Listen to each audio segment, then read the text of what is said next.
Hello, everybody. Hello, and welcome to the last Learning Garage of this 2023. This will be, let's say, the Learning Garage Christmas edition. We can call it like this since we are really close to Christmas, and we were discussing together with the other members of garagErasmus, with Ilaria, with Valentina, with Fabrizio, whether doing an event before Christmas or postponing after holidays. But we said, why not? It's always a good time to try to understand a bit more about how we can be successful in approaching the job market. Nice to meet you, to who I haven't met yet. I'm Carlo Bitetto, the network manager of garagErasmus, and one of the people that is motivated every day in trying to set up, together with the foundation, more opportunities for Erasmus talents and people that are interested in general in internationalization. Today we will dedicate this hour that we have together, and we are lucky because we decided to restrict the event to few participants in order to have, rather than a frontal presentation by our speaker, to have like more one-to-one interactive moment. Today it will be the moment to talk about this passage, this moment that all of us have lived or will live soon, between the Erasmus period, the exchange period is of course one of the best in our life, and the moment to be ready to enter in the job market. That is, especially in some regions of Europe, always a bit more complicated than in others. In Southern Europe, for sure, it's a bit more difficult.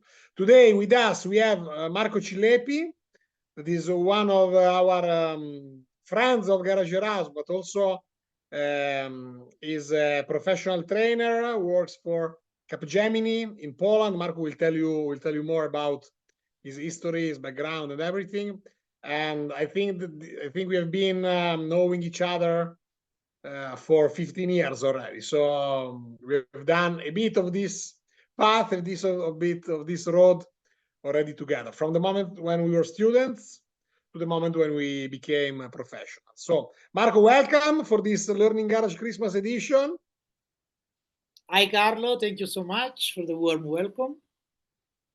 And I'm sure you are super ready for this moment together that we have with our participants that I see are coming from different countries, as always for garagErasmus events. Yes. So if it's fine for you, Carlo, I will start. I will take the ball. So as Carlo said, I will be happy to share with you a lot today, my experience and my, let's say, advices. But as we are, let's say, a restricted circle, I would like really to play a little bit more interactive game today, and also be do something for you. So I mean, I would really like to take all your questions. I would like to answer all your doubts. And for me, if anyone would like really to even put the camera on and share his CV or share his situation, his LinkedIn, and tell Marco, what do you think? Let's do it. Okay, so if you are fine with this, getting this free service, I think everybody can benefit. And normally I do this, private as my second let's say job that it's more a passion, but I also do professionally, as Carlo was saying. So definitely I'm very happy if we can play this way, and it's something I do with pleasure. So the first question I would like to place to you, and I will ask you to put in the chat, is where are you from? Where are you?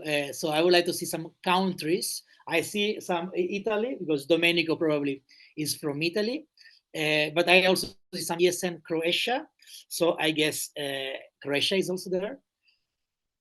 Belgium, yeah, Ilaria. So Lucia, Croatia.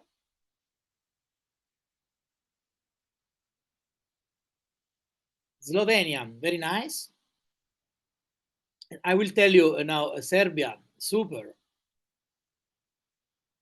I will tell you why I'm also asking that, because actually I am Italian, as you maybe already know or understood, but I am located in Poland. Okay, so I am living in Poland since actually 12 years, is a lot.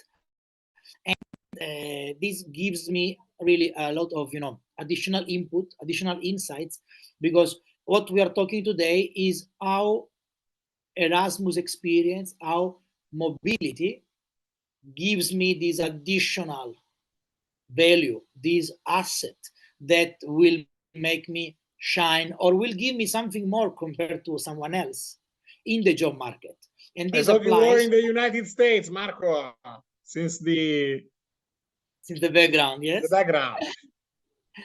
Yeah, actually, I wish, but the plan is to spend Christmas in Poland, a very cold Poland, and for a Sicilian person, it's not the best, but I'm very used and I'm very happy here. Yeah, I mean, what is something I would like really to share with you is like mobility, right? So everybody I think here spent a period outside or is planning to spend a period abroad, and maybe he's asking or she's asking him herself, or maybe their parents, their friends, a little bit more close, they're saying, but why? Why you go there? What is the purpose? And let's discover this together today. Let's explore all the experience and practice that we believe it's worth. And really, I'm very happy if you will tell me more. So for sure, you have something to say as well about that. So as I said, I am an Italian living in Poland. I'm from Sicily. I did my university in Milan, where we met with Carlo, Fabrizio, and I did my Erasmus in Tallinn, Estonia, in 2004. So you always liked cold places, actually. Yes, and this actually, it was actually my drive, because being Italian, being from Sicily, everybody was going to Spain, like you, Carlo, right? Like Fabrizio, Spain, because you guys are from Milan. But for me, it was like, I'm used to this, hot temperature, hot culture. When it will happen again, and I will go to Spain on holiday for sure. When it will happen again to me to go 5 months, unfortunately, only 5 months in Estonia, and I was never been there. I didn't know really a lot about it, and of course, this experience changed my life, right? Because when I came back to Milan with my subjects, with my 25 credits, I joined ESN. I did a lot. I learned a lot, and now I am part of garagErasmus, and now I have all my reality still with international people in Poland and my foundation, my activities. So this for sure was for me a change. But let's say now why and how this is relevant, right? So talking about me, and I'm not yet sharing, but now I will start sharing.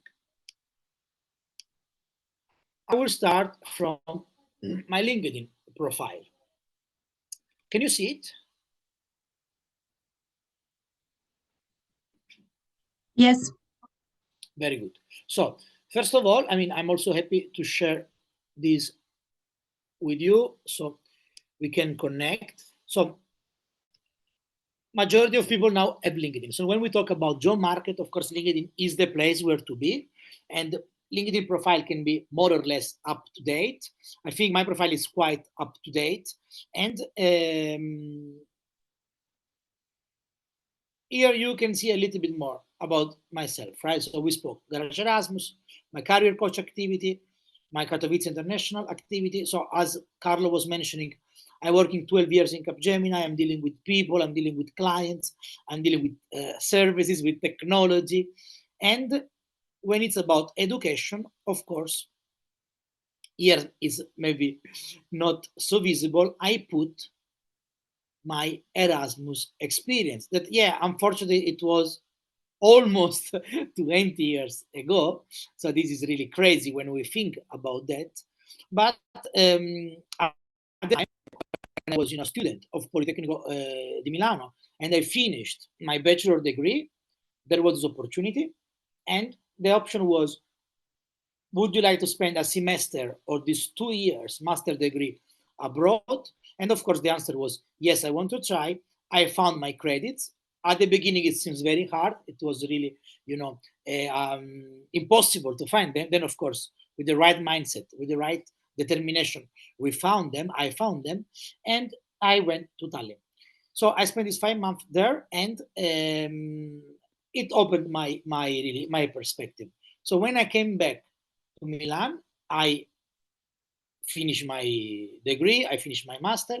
I spent some time in Milan. Then I said to myself what I want to do. I came back to Sicily because I wanted to also try the reality to stay in your hometown, in your place, had some opportunity to work there. And personally, I was badly missing this international environment. So I was missing, to speak languages. I was missing to talk with people, and that's why I decided, how can I go again abroad? So I went for a master. This was a master about energy and environment. It was in cooperation with Louis Business School, Cerisdi, and Business Integration Partner. And after that, it comes up the possibility to work in Poland. And the first question I got from my mother, it was, oh my God, why Poland? Why so far? And of course, my answer was, why not? It's not Australia, it's just Poland. So as you can see here, I was starting in September 2011 as a junior technical support engineer. Then, of course, when you are willing to, and we have an ambition, you grow. And now I am where I am. So this is me coming back to us, to our experience. So I would like to ask you, so you told me where you are, but now I would like to ask you, have you been on mobility, and where have you been? So we can see our differences, because as I said, I was in Milano, Sicily, Estonia, Poland. So you can see there is a little bit of, and still, I'm not probably the one who traveled the most. I know people that did a lot more. Me, I'm quite stable because I'm 12 years in the same city, in the same company. So mine was a permanent move. So tell me a little bit more about you. So Carlo, Pamplona and Dublin, and back in Milan. Yeah, but you know that in Dublin, I realized that I could not stand the cold weather. That was the moment where I decided that in my life I could live only in places with warm weather. And for you, Milano is still warm weather, right? You consider Milano warm weather? Yeah, Milano is still warm weather. It's like a limit. It's like the very limit, yeah. But I mean, for me, going really out in the evening after the office time, finding cold wind, cold rain, maybe snow. It was something that I said, okay, in the future, I cannot stand with this kind of situation. So I decided, and then I decided to stay in Milan for the moment. And this makes sense, of course. I see anche Erasmus study in Bordeaux, Erasmus traineeship in Brussels, but anche where are you from? I don't see that. You can talk also. Eh?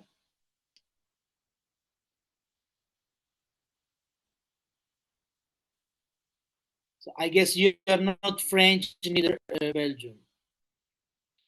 In fact, you are Dutch. Very good. So you didn't go so far, right? You could go by train, I think, right? Then I see Lucia, Erasmus in Macerata, very nice. And 2 months, you are going to go for a traineeship. So this is a very good example already because you did Erasmus. If you're going to do a traineeship, probably you are almost graduated. So we will start to understand what is next. So the first, I think, learning point when we go abroad is really we check ourselves. Because, I mean, Carlo was saying something, let's say, sounds like a joke, but very true. I'm not for this Dublin Irish weather. Me, I'll tell you my point of view, and I am not. I hate cold, I hate snow, but I love so much my job here, and then I love also now my wife, my babies, and I built everything in 12 years, that for me, this weather thing, it completely went down on this priority that every one of us has. That for me, it's not a problem anymore. I miss probably also the food, the fish, being a Sicilian, but it's not a problem for me anymore. So for me, it was really, I checked myself. When I went to Tallinn, I checked myself. So I think the first key point, the first learning point that we want to talk today is really when you go on mobility, you check yourself. For majority of you, it's probably obvious, right? But we want to talk open spectrum. It's also obvious. Maybe some people, they never lived alone.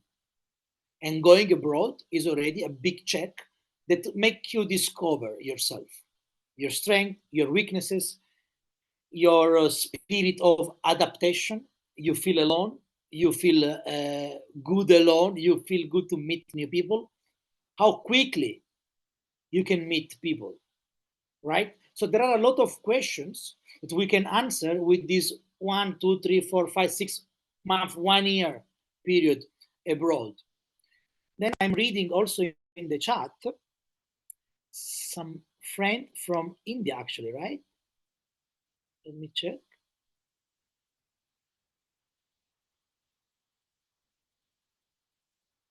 My chat is a little slow, but I was reading some friend from India.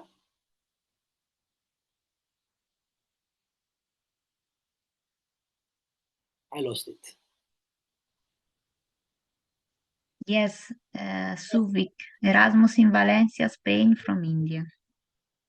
Okay, good. I just lost the message. So this is for me also a good example, Suvi, that you did the long trip.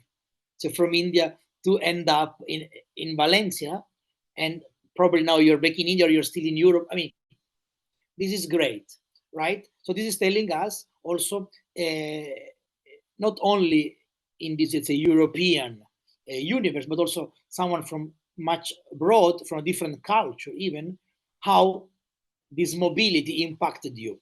So for me, I can tell you that being an Italian in Estonia, they were looking at me with curiosity. It was like, who's this guy? And I had to say that also, for me was a nice experience. You're back to India, great. It was a nice experience because, I also found people helping me. But what was my challenge? My challenge was, for instance, to ask. So me, I think I am an extrovert person. So I'm not, let's say, shy, or I don't make too much problems, let's say, to connect with people.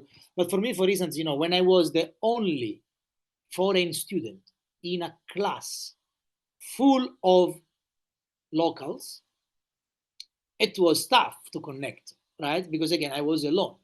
And for me, it took a while, it took a bit to initiate the relationship. Because you are afraid that maybe they will not help you, or maybe you are afraid that they will not give you this support you need. And when I broke the wall, the ice, I got a lot of help. So I was super happy. It gave me a lot of confidence.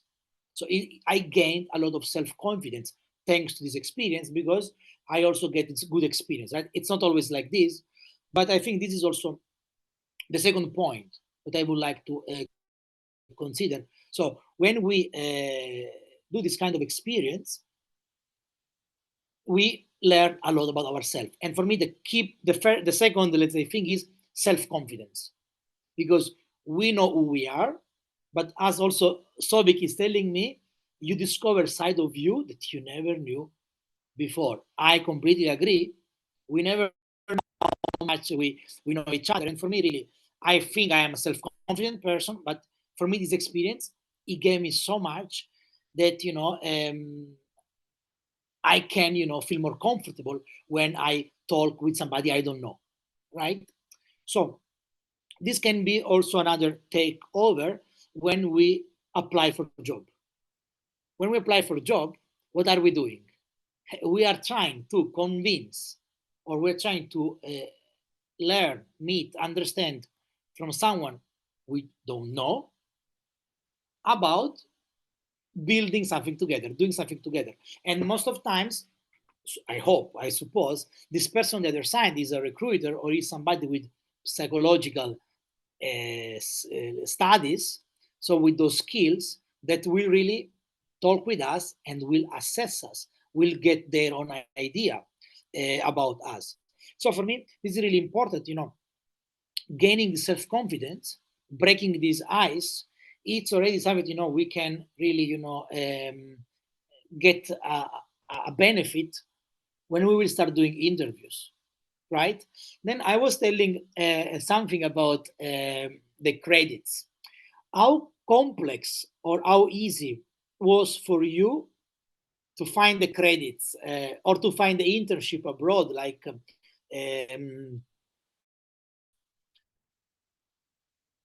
Lucia, you're telling that you're going on an internship, right? So Yes. can you share a little bit your experience? So how easy was for you to find those, necessary steps to get the mobility approved? Well, for me, it was, well, I chose to go to Greece because of my thesis. So it was only few countries that were suitable according to what I'm writing.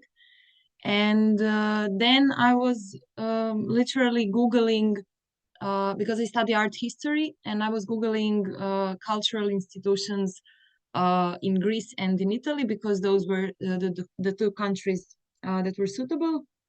So it was literally Googling different kind of cultural places. And then I was looking what each of them is doing. And so like I had, I don't know, 5 or 6 that I liked.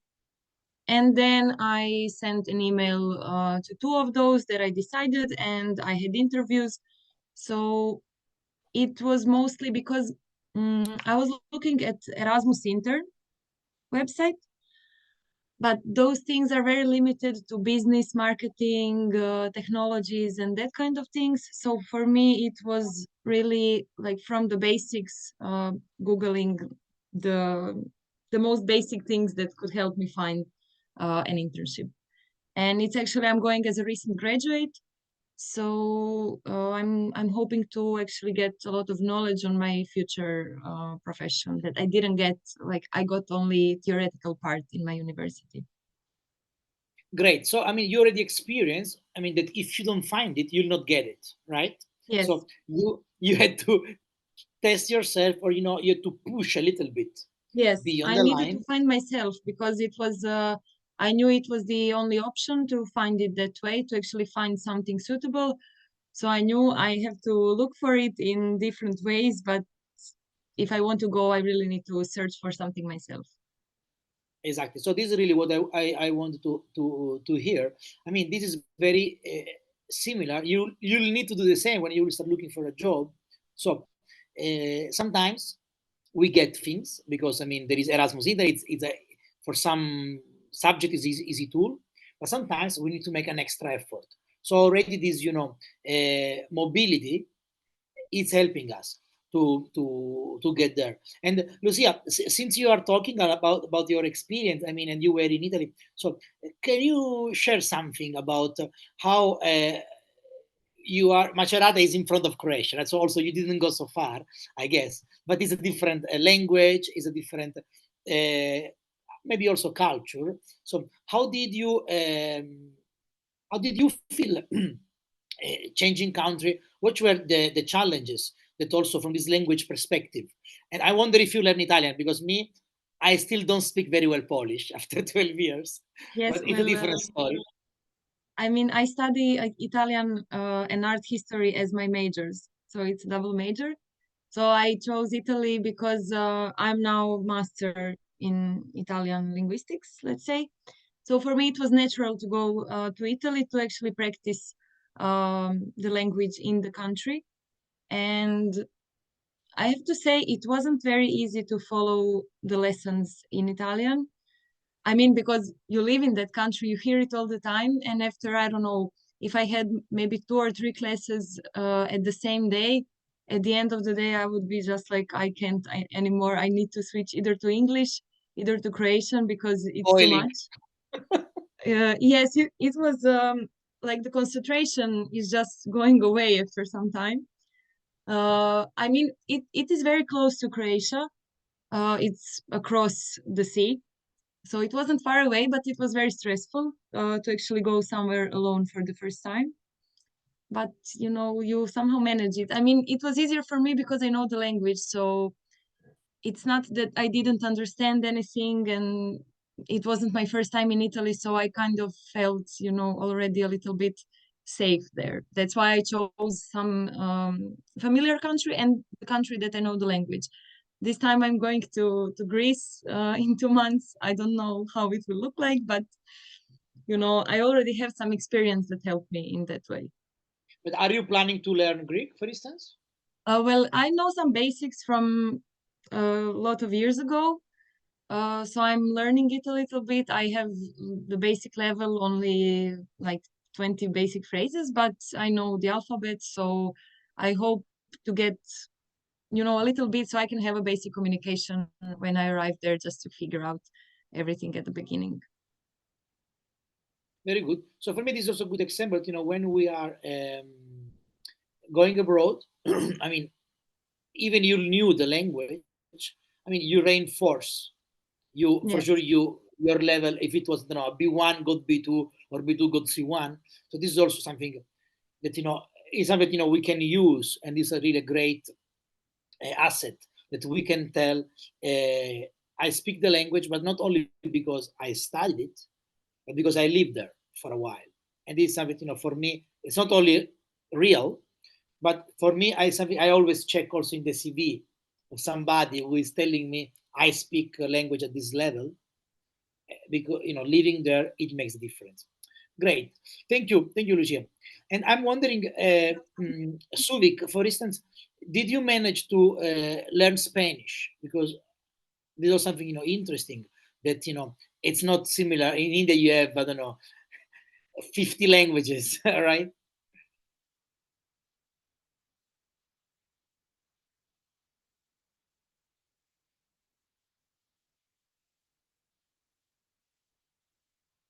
Yeah. Okay. So from the scratch. So this is also something that, you know, I would like to emphasize that, you know, we can start, right? If we have 0, we can start. Me, I can tell myself I have A2, A1 Polish, right? But I never put a single, let's say, gram of effort on it, because I like to do other stuff. And of course, this country welcomes me, and, you know, took me without this need of language. So for me, this is also another thing we could really think about. Languages, we should not lose this opportunity. We're going abroad, we should really think about this language, about, you know, somehow even A1 course. I was doing Estonian language course. I take my 50 sentences, now I forgot, of course, but it still makes sense. And talking also about this, you know, going in a new country, I would like to emphasize that really, Lucia was saying, I went on Google and I had to find my option. So this is an exercise that you're already doing and you will do when you're finding a job. Because when you look for a job, I mean, you will go on internet, you will go on Google, or you will go on LinkedIn, or you will go on the platform, right? So this is already something, you know, it won't be the first time. And then you start doing interviews. So doing an internship like Lucia is a great thing, because again, it's maybe not so stressful or serious like a real job, but it's break the ice. It breaks the ice. So I would like to ask you regarding your time abroad, right? Which were the main challenges that you had? So I told some the language, talk about that. Then it's for sure the making friends can be easier, can be less. Somebody can be more easy. Bureaucracy, very good. So let's talk a little bit about that, because bureaucracy is really an important part that, you know, it's a great learning opportunity. Then you are talking about bureaucracy in Belgium, France. I don't have a direct experience there, but I can tell you, for instance, you know, in Poland, I see Natalia. Okay. In Poland, I go to the office and they don't speak sometimes English. So it's interesting. It's a challenge. Sometimes it's almost even funny how you should play this, right? But it's a challenge. So, you know, at the end of the day, we take the result. So, Anke, you would like to tell us a little bit more what was challenging and how did you play that? If you like, or you can write, of course.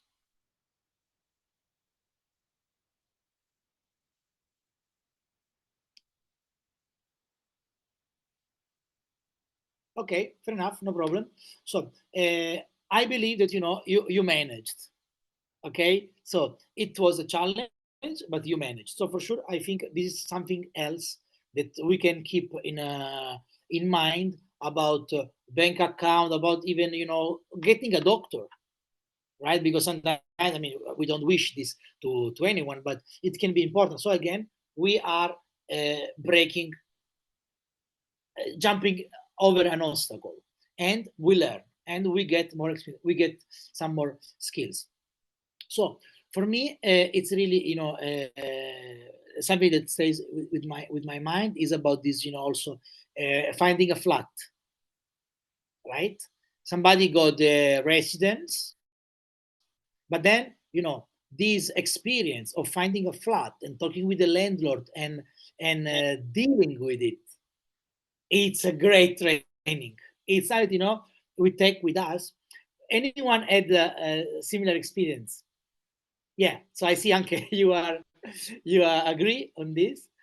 I wonder if someone else, because finding a flat is something super also challenging, and really you get a lot, because not only you need to deal with a landlord. So dealing with a landlord, with a demanding landlord, is like dealing with a demanding boss, right?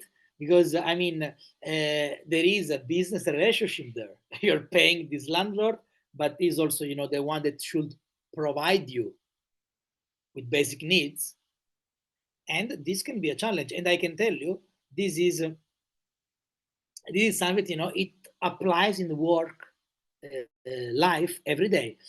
Anke is writing something really cool.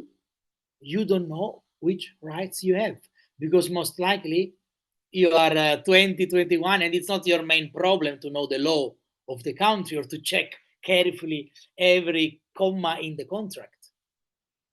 And maybe we should, right? And maybe, you know, this is also another lesson learned.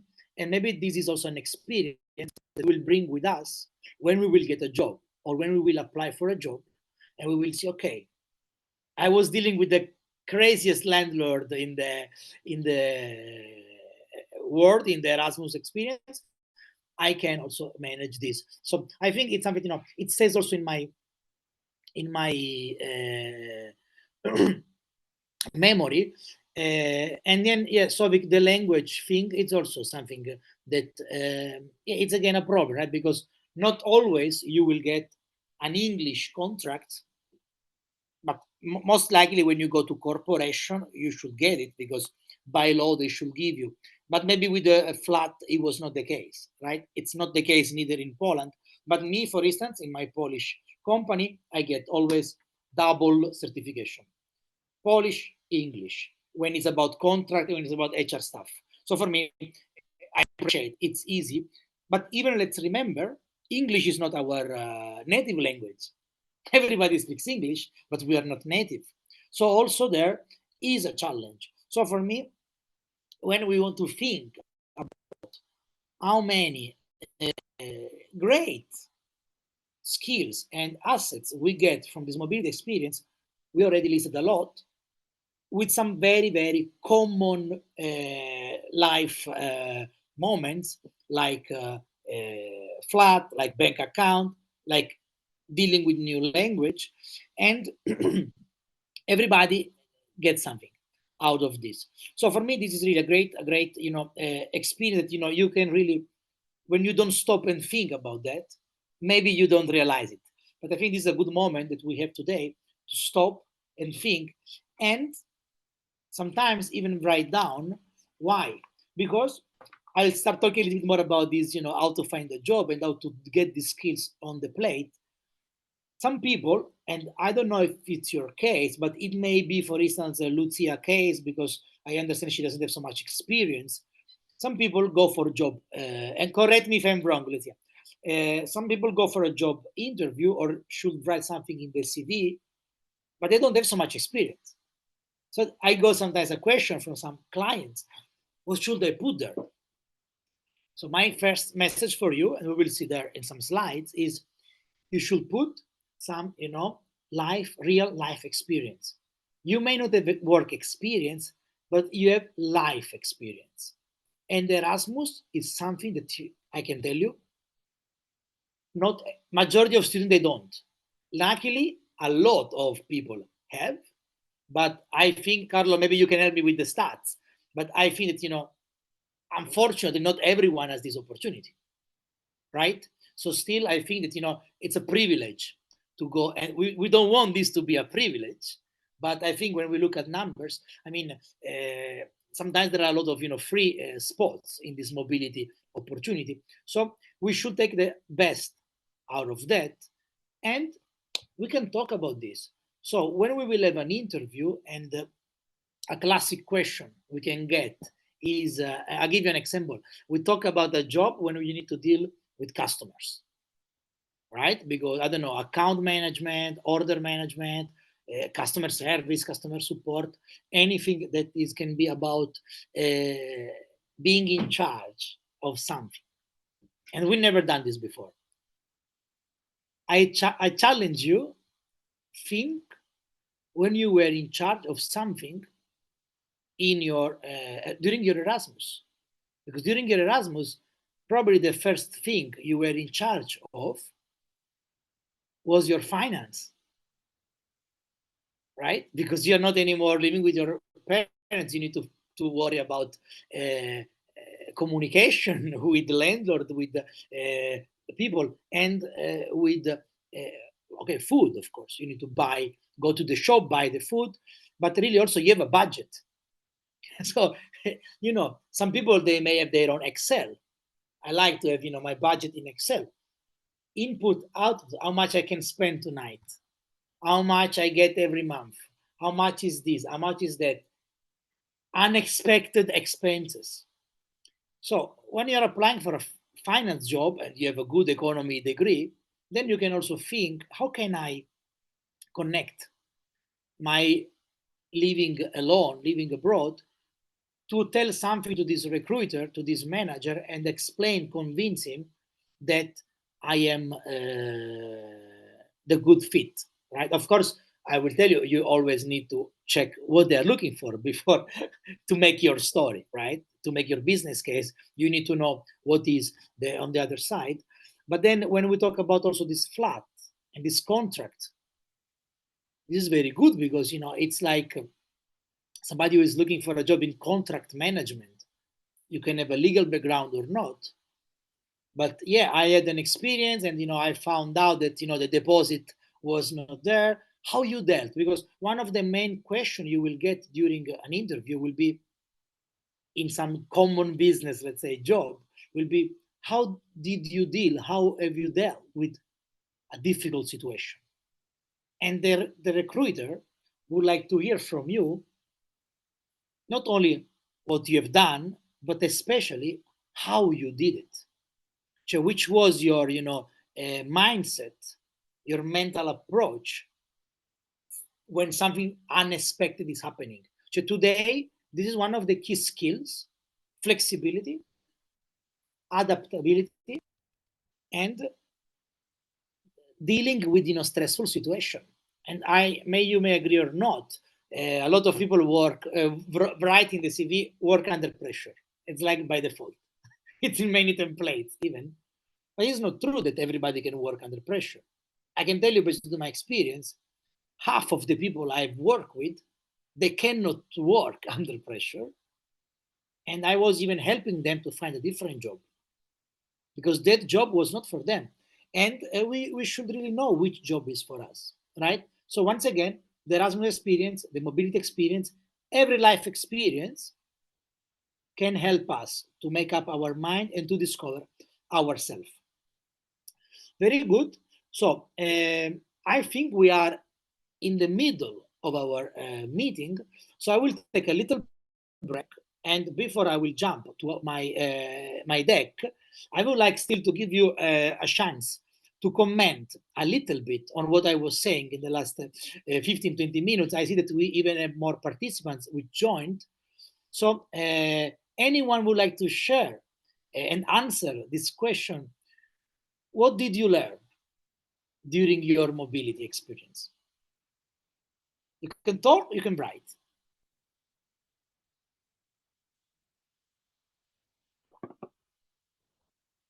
I will start to answer to your question, Marco, because I guess that the most, in the end, I mean, now I'm 15 years after my mobility experience. And I have to say that I learned many things, but I feel that the most important thing I learned was how to be tolerant when I had to share spaces, time, working groups with other people. Because I feel that now I work in an environment where there are people coming from different backgrounds, and I see very easily when I'm working with somebody that have an international experience of living abroad, and when I work with somebody that didn't have this opportunity. Because when I was on exchange, I had to live with people coming from different countries, different habits, and in the end, you have to live. You have to be in the same flat with the same people. You have to work on the same project to work with these people. So you had really to understand how to become tolerant with the bad habits, the bad manners, maybe the different timing of living that everybody was showing.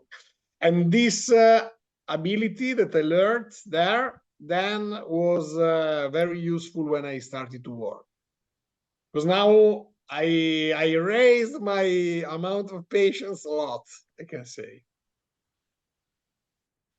Very good. I'm writing down in the chat. I think this is a great, translation that I was not mentioning. So thank you so much. But this is really key. If you're not an individual, right?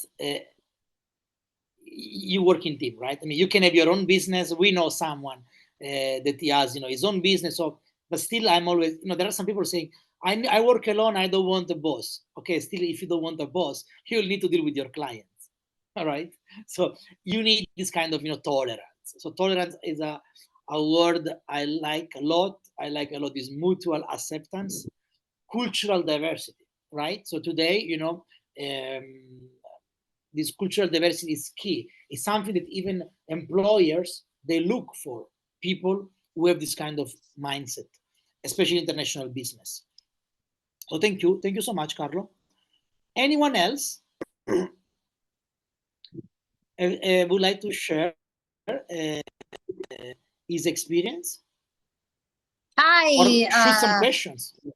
Okay, I was going to say something. Yes. Okay. Go ahead, Natalia. So what? Well, as with as Carlo, my experience on mobility was long time ago. I had two kinds of experiences, so it was different. To be honest, I was quite young when I went to my first experience in Canada, and I didn't go into the contracts of any of that because I went directly to the residence. But it's true that as what he's mentioning, I currently work in an international environment, and you need to be patient with the different cultures, and especially learn sometimes how to treat certain topics, because you have to like be aware of, well, even on religious purposes. I went on the first to visit my new boss that I hadn't visited during the pandemic, and I had to Luxembourg. And I was like, she was Muslim, so I had to be careful with what kind of gifts I was bringing from Spain. And then usually you can tell who has lived abroad, who has who has had an international experience. And also, when you face someone that you know that probably did not go through that, you also need to be respectful. And sometimes you need to explain things twice or 3 times just to make sure that they're on the same page. But just acting respectfully and not treating them like they are not doing that well, because they can learn from the things that you tell them. But do it always with respect. But that's what I learned, like on the mobility experiences. I also learned something very interesting, and I now I feel like sometimes people should go to university later. Like I saw from my point of view what the Nordic people were doing, like what people from Norway were doing, and the way they were experiencing their experience abroad when they were older than me. Because of course I was 20 and they were like 25. So the way they lived or they go through university is completely different. I don't know if anyone has felt the same way. Thank you, Natalia. Natalia, may I ask you, where are you from? I'm from Ecuador, but okay, I very came good. to study in Spain. I had Spain, so this is really good. And you mentioned Canada, and you mentioned cultural diversity, differences. I mean, great. You gave a very good breakdown of life, of real life, that I think is what we were actually in need. Thank you so much, Natalia. Thank you. And I also see experience from Anke, mostly learn to solve my own problems without help, right? And this is really great, because this is solving problems, right? Because sometimes we don't want even to make them worry, right? We don't want to ask them, because maybe we have a mother that will start to panic, and she will give us our time for the next month, and we don't want it, right? So this is a win-win, and there is a double advantage. And then I see also Lucia saying this mutual acceptance, open to difference, learning to deal with a situation, but also language combat. Very, very good. So for me, this is really one of the nice, let's say, learning points I would like you to take.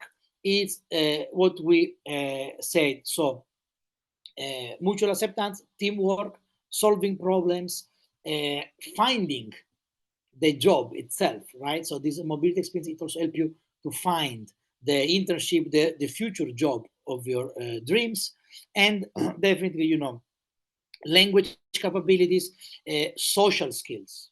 Okay, I'm trying to recap all what we discussed in the last 40 minutes. So for sure, social skills, it's also very important, right? Because it's telling also you how to deal with others. And today, I think the social skills, it's very important, because also with this pandemic, after pandemic, with this remote work, home office, that is great. We all enjoy flexibility, but for sure, some people are getting close, because we don't go to office, because we need to find ourselves. So the starting point is a little bit different than somebody like me that maybe started to work 12 years ago. Okay, good. If there are no questions that you would like to ask me something in particular, I will now start to share a deck with some tips, how to make the CV, how to make the interview. And then again, feel free to raise your hand, to open your microphone and ask. If you want some live feedback, live consultancy, I will be happy to take the opportunity. So just let me know when you will see it.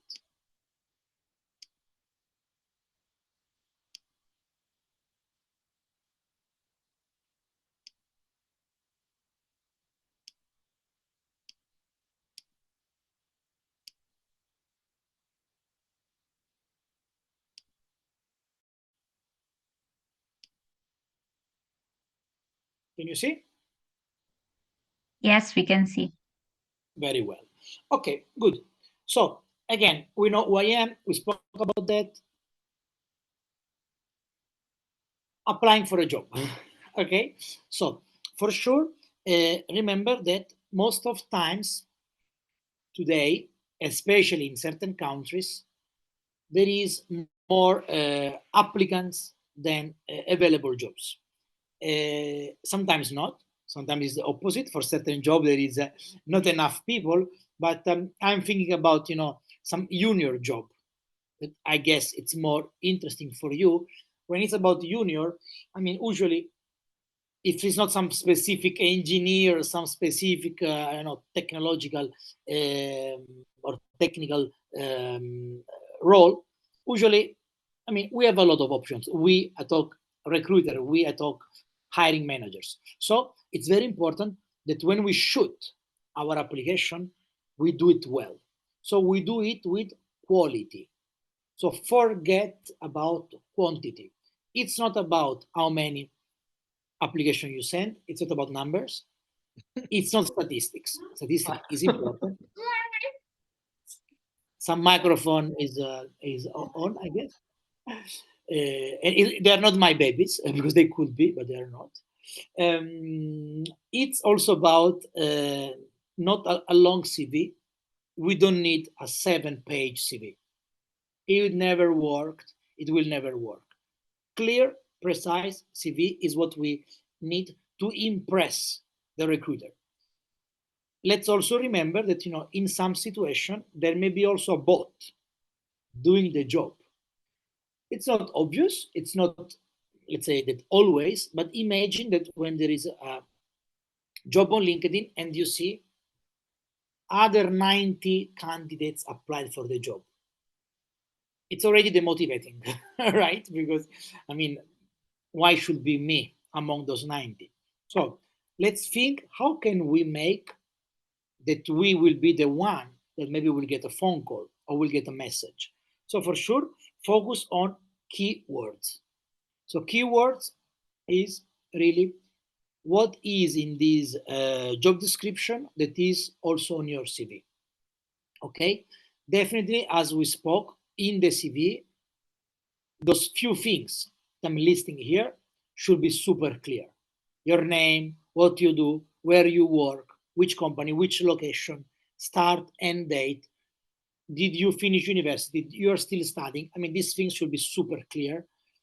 Education, of course, any key training that will unlock the door for that kind of job.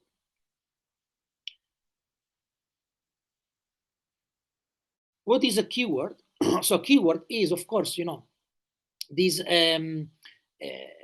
name of the software, name of the language, name of the certification, the product that will make you interesting for the recruiter, especially if there is a bot doing the filter, doing the pre-assessment, because sometimes, you know, if there is one recruiter and does 100 CV, I mean, we cannot blame this person. I mean, it's hard. It's not enough time. So we'll see some example, but let's talk about marketing, digital marketing. For instance, you know, SEO, the social engineering feature, how to rank on Google, right? So this is something, you know, you should put there. But I don't know what is it. You should know if you're applying for it. Get on Udemy, get on YouTube, get some free training. If you don't want to spend money, get to know. Otherwise, it's really hard. You'll get it. So my message is really preliminary to draft your CV, analyze very well the target job. So you cannot apply to 5 jobs, all different, with the same CV. At least it's very unlikely. Probably maybe you can even do it, but how much time you will spend on refining and, you know, profiling your application will make the difference.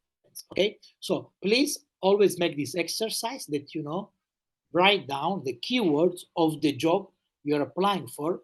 And if it's easier for you to remember, these keywords are these, like, think about the hashtags you use on Instagram or in every post you do on social media. It's the same. Okay, prepare a list and make sure you are adjusting the CV, inserting them, and making them work. Okay, so like Lucia was teaching us, make this effort, right? Make this effort to get there and to adjust your experience, your Erasmus experience, your trainee experience, your life experience, your volunteer experience, to make it fit. Some example you have in here: marketing assistant, CRM, digital. These are the keywords, right? Campaign. Again, so Google My Business, PR. These are the key things that maybe they will touch. Even if you have done it as an individual because you have interest, you did put it, because again, this will make the first step. Of course, social media. I mean, you want to apply for a job where there is, again, marketing or social media, but you have no experience, but you're using the social media every day on your phone. Write it there. Make it become a skill.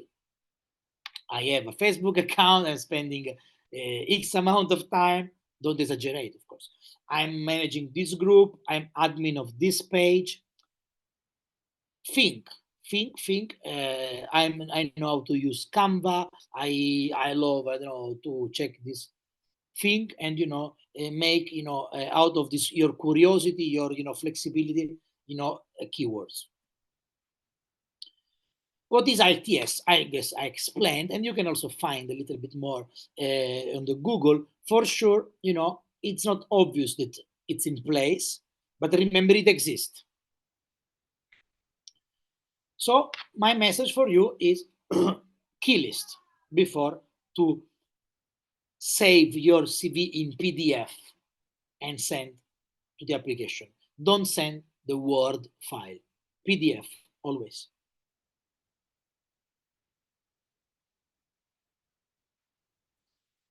I want to check if I did a good job. I'm suggesting some website that can be useful for checking these keywords. Okay, and you will have some feedback. Let's jump now to the CV and cover letter. So we spoke as of now about applying.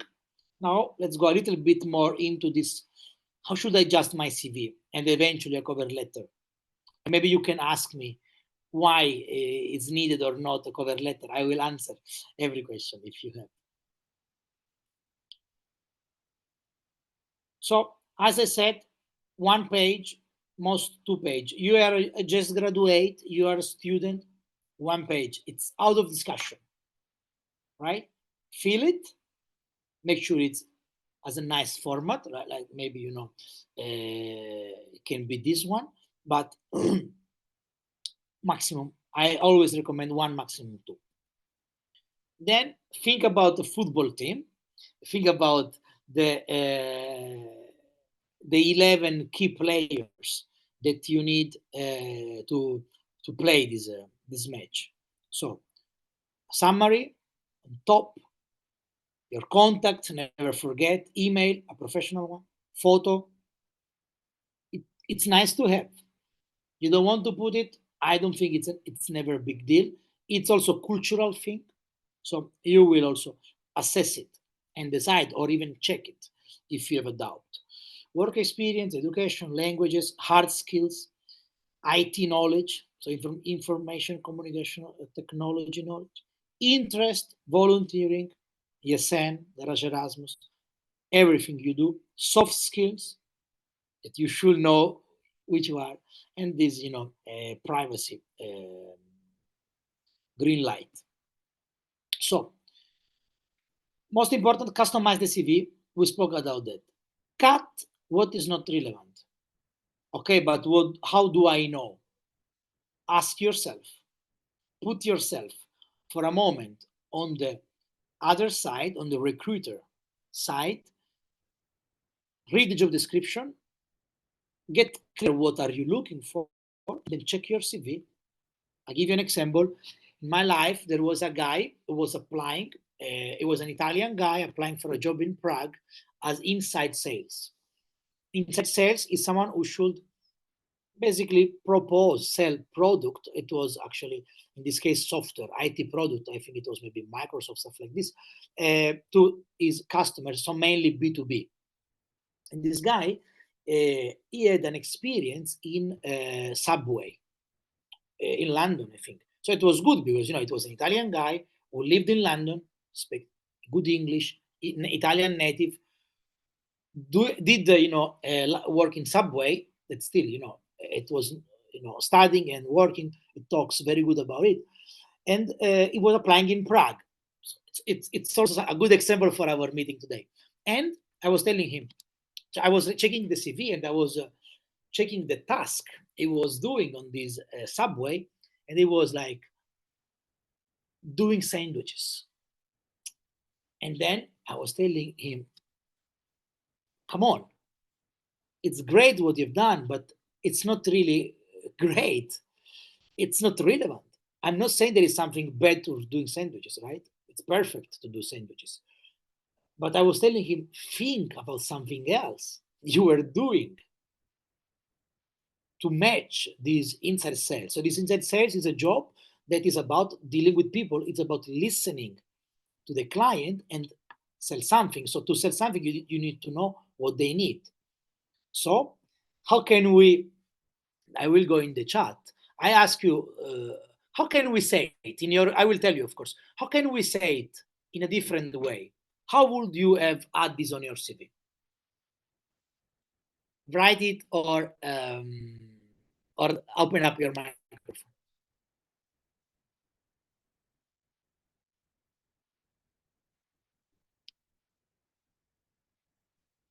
Anyone? So the question is, you're applying for an inside sales job and you are having an experience in Subway. You have a good profile, international, mobility, languages, but then, how you put this in a nice way instead of doing sandwiches.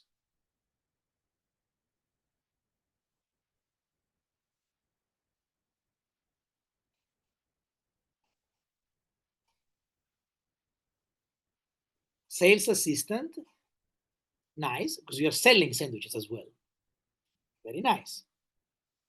Anyone else?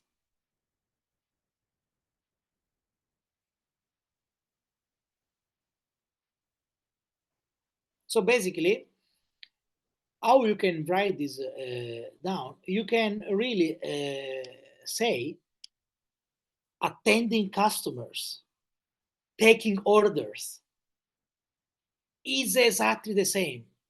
Tell me if you disagree, okay? But for me, this is really exactly the same. And imagine the same job, how different sounds when you apply for an inside sales work. It's not about doing sandwiches. It's about attending the customers. It's about hearing their needs. It's about taking the order. And it. Sorry? Okay. So I hope you get the point. This is the example. So the really same thing. We need to be smart and we need to adjust. If you're applying for a job in a 3-star Michelin restaurant, maybe it will make sense that you were doing something with the food, right? But maybe still 3-star and Subway, they're not the same. But okay, I hope you understand what I want to share with you. So this is really important, to find the right wording and to cut or adjust what is not relevant. So bullet points, it makes sense that, to use impersonal, but I will tell you, if you feel that you like to use first person, do it. So what I want to also say, I'm telling you some guidelines, but you can have your own idea as well. I'm always telling, even to my people in my team, I tell you what I think, and then you do your choices, right? So don't take it everything as, you know, it has to be. If you're not sure, challenge myself or challenge yourself or take a decision. So it should have a nice format, maybe no logos, no symbols, not needed. Then use the uniform fonts, Arial, Calibri, Times New Roman, I mean, standard one. But of course, if you're applying for a job in creative job, for a graphic design or for something marketing, and you feel to take a risk to make, you know, a more extravagant character or thing, do it, because it will talk about yourself. This is you. No one expect all CV all the same, and you know, everything, like we're not a robot. Creativity, it's a very important skill, and your CV is also telling about who you are. It's your business card. Dimension, we spoke.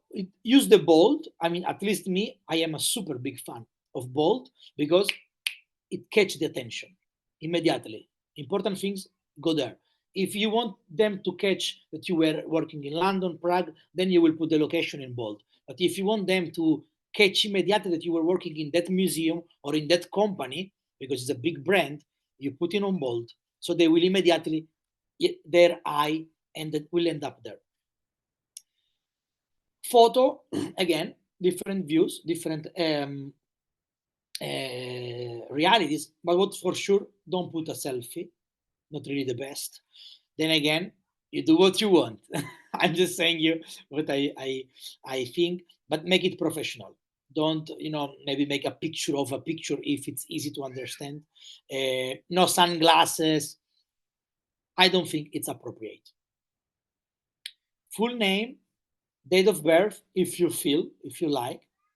Nationality, I will say not mandatory, but if you are, for instance, non-EU and you want to apply in EU, you may scare them because it needs additional work. Make it clear, I need work permit, or I am eligible to work in Poland because I graduated in Polish university.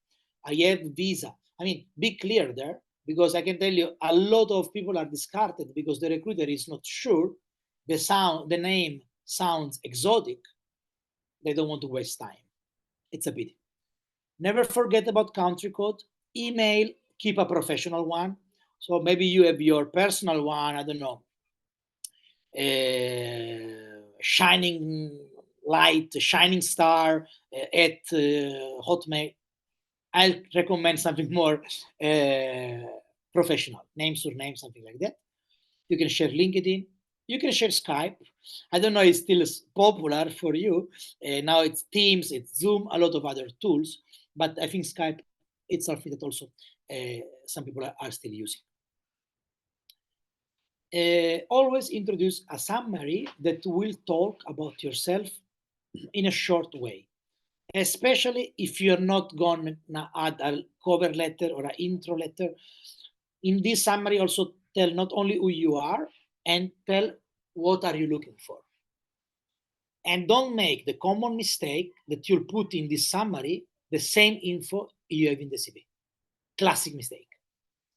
I was studying there, I was doing this, and then work, I found the same info. Education, I found the same info. Why you are putting this twice? Remember, okay? So very important. What are you looking for, and why, and which is the value you can bring to the company, getting the job, joining the company. So check the mission, check the vision, check the values of the company. For a hiring manager, for a recruiter, to talk with someone who already knows the value of the company, the mission, the vision, because did this additional research, it will be a wow effect. They will, it will open you all the doors, believe me. Some examples, I will not focus too much. Reverse chronological order can be obvious, but please, on top, the most recent experience, always the most actual. Then if you want to emphasize more, something that, for example, you studied on bachelor degree because you're applying for a job that was, you put on bold, and then you maybe not put on bold this. So you try to give emphasis, okay? You play with bold. So here it's everything on bold. It doesn't have to be everything on bold, right? This is an experience in recruitment. Okay, can be a nice thing, but you can see 1, 2, 3, 4, 5, 6, 7 bullets. 7 bullets are fine when you don't have so many other experience. If you have other experience, cut to 3, maximum 4, because you cannot put 7 bullets for 5 experience or 3 experience. It will be too much. And pick the bullets that are connected with the job you're applying for. Then pick the right verbs. Use this gerund. Analyzing, coordinating, leading. It's very nice. I really like this kind of word when you're looking for certain kind of job, right? Yeah, and talk about, if you can, talk about achievement, right? What have you done? I achieved this. I managed to get this sales target, this, SLA, this service level agreement was met. I mean, try to talk about achievements. Maybe not so easy for a junior, but think. If there is something you're proud of, put in there. Of course, if it's relevant. Hard skills. Don't think you know nothing, because today it's really hard. You know nothing. So everybody knows the Microsoft Office, Word, Excel, PowerPoint. I guess you really had a chance to encounter them. Additional tools like, I don't know, Canva, Photoshop, but even, Skype, even, the LinkedIn, it depends on the job, right? But think about some tools that you have used. Languages, put it clear, the level. And me, I'm not a big fan of this A1, A2. You can add if it makes sense. But, it doesn't make sense to put 7 languages and 4 of them, it's A1 level. For what? Okay? So you will need to think twice about this. Your interests are very important, and talk very well about you, especially when you're applying for something that is connected with your interest and they are not in your education or in your work experience. At this point, I would even suggest put interest on top. Make interest be your striker. Okay? So I'm interested in in the summary. Okay? Same with soft skill. Okay? Common mistake, I think, in my opinion, interest, soft skill on top, on the bottom, at the end. Nobody will look at this. But sometimes, especially today, especially for a junior job, this should be on top, in my opinion, because it's really what makes the difference, but write in a way that make them different. If it's just, standard thing, boring thing, try to give some spice, okay? Keywords, remember. And volunteering, also, it's key. Everything you've done may be relevant, especially if you want to work in that sector. And one more thing, even you have nothing to say, start doing it. Start doing it, simply. I give you an example. You are want to a job in, I don't know, some cars, the sector, automotive, but you don't have the studies or maybe you don't have the experience, but you can say that you can make a blog. You can make, a posting. So you can really think about, I have a passion for this and I create a little association, or, I have my circle of friends. I mean, be creative. Make up things, but in a positive way, right? Not invent or lie.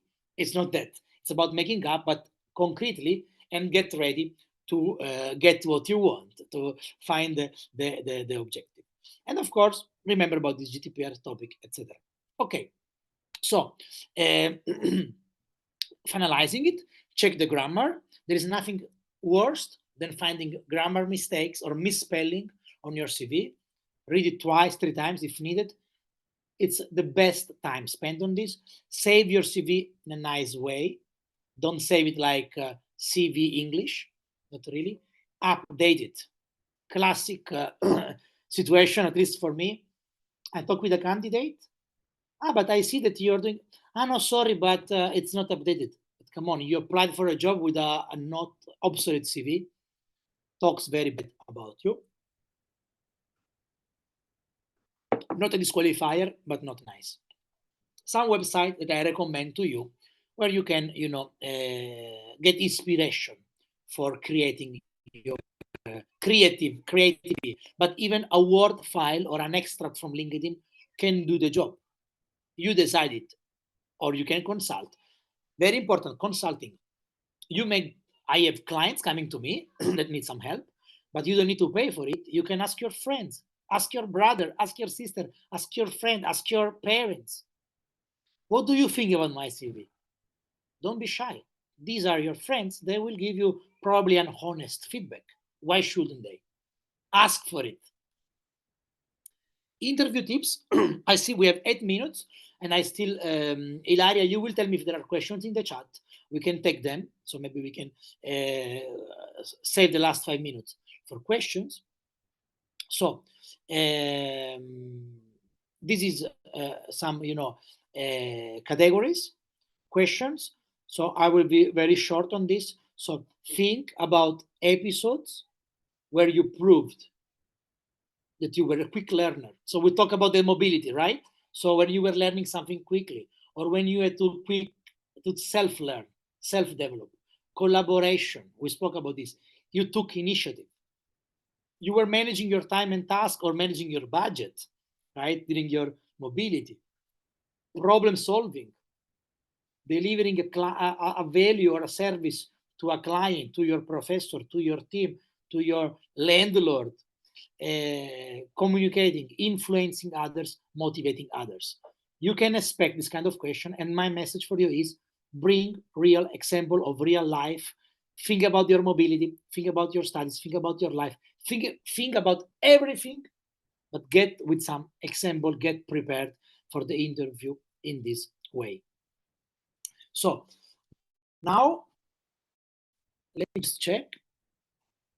Yeah, I'm breaking down all this, so we will not go through it. So I would actually take a break and stop in this previous slide, because we don't have, of course, time to go through each of these. Maybe last edition of the garage.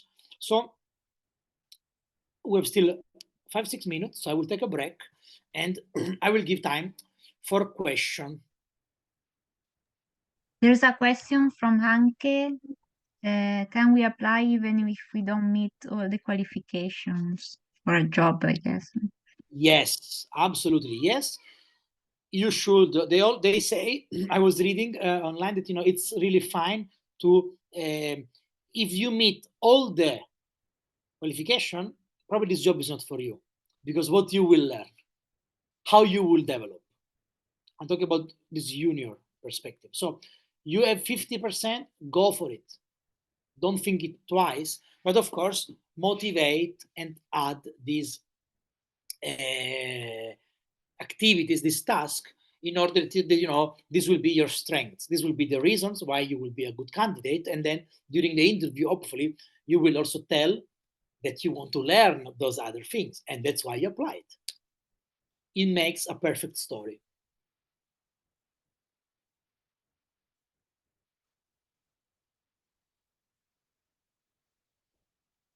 So Anke, is there some advice if we really nervous during the interviews? The first advice I can give you, water close to you. Second advice, close the door, silent environment. You should be alone, no external stress. The best thing you can do training, make exercise. When it's, your first interview, make some role play. What does it mean? Grab a friend, grab someone, and make a game, a role game. You are the recruiter, make me question, and you break the ice. So this is what I'm also doing with my, let's say, mentees, with my coaches. I ask them to do role play. We do exercise. I pretend to be a recruiter. We break the ice. The questions sometimes are very similar. So when they will get there, they will not get nervous. Then, of course, there always may happen you get the question you don't expect, or the question you don't know how to answer. What is my tip? get prepared. Prepare potential question, potential answer. When you do, and it's about those 7 points I was listing before, when you get 10 scenarios, you will be, I think, almost always able to adjust. Okay, so the solution is, it's always a first time. So how to get it, how to deal with getting nervous? Get used to it. So do interviews, do training, make practice, make role plays. This will for sure help you. And then again, it can happen to get nervous. If it will get nervous, you are not a loser. It's completely fine. You know, it will be better next time.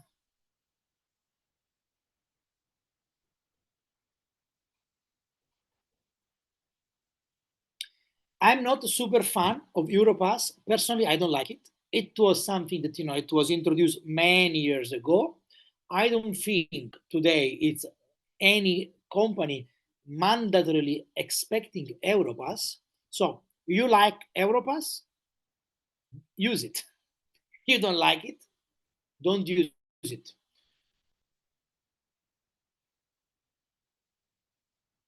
I hope I replied, Laura.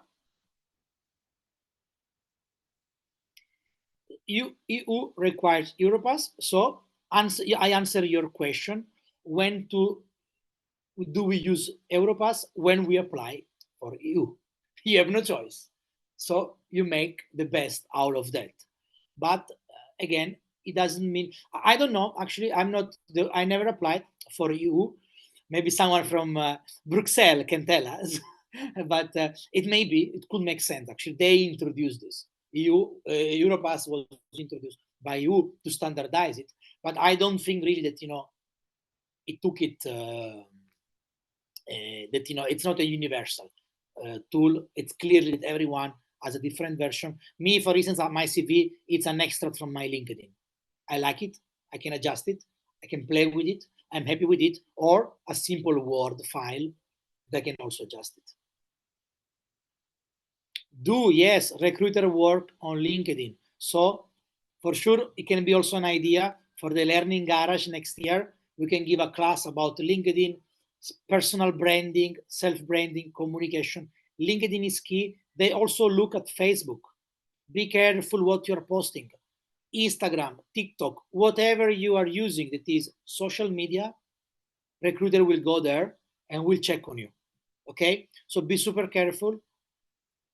I'm not telling to not be yourself, but be aware of the consequence. Okay?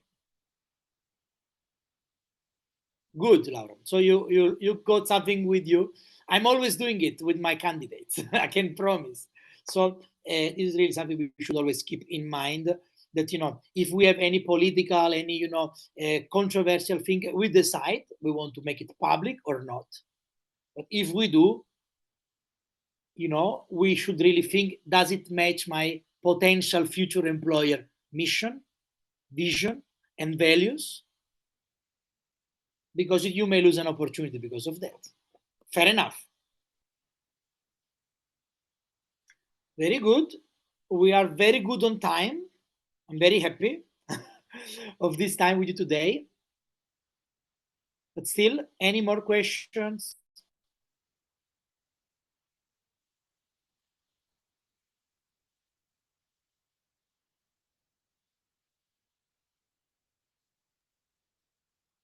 Seems that no. Okay, Carlo? Marco, I guess that we were talking about a lot of aspects, a lot of interesting aspects. But in the end, Marco, Europass yes or Europass no? Marco say no.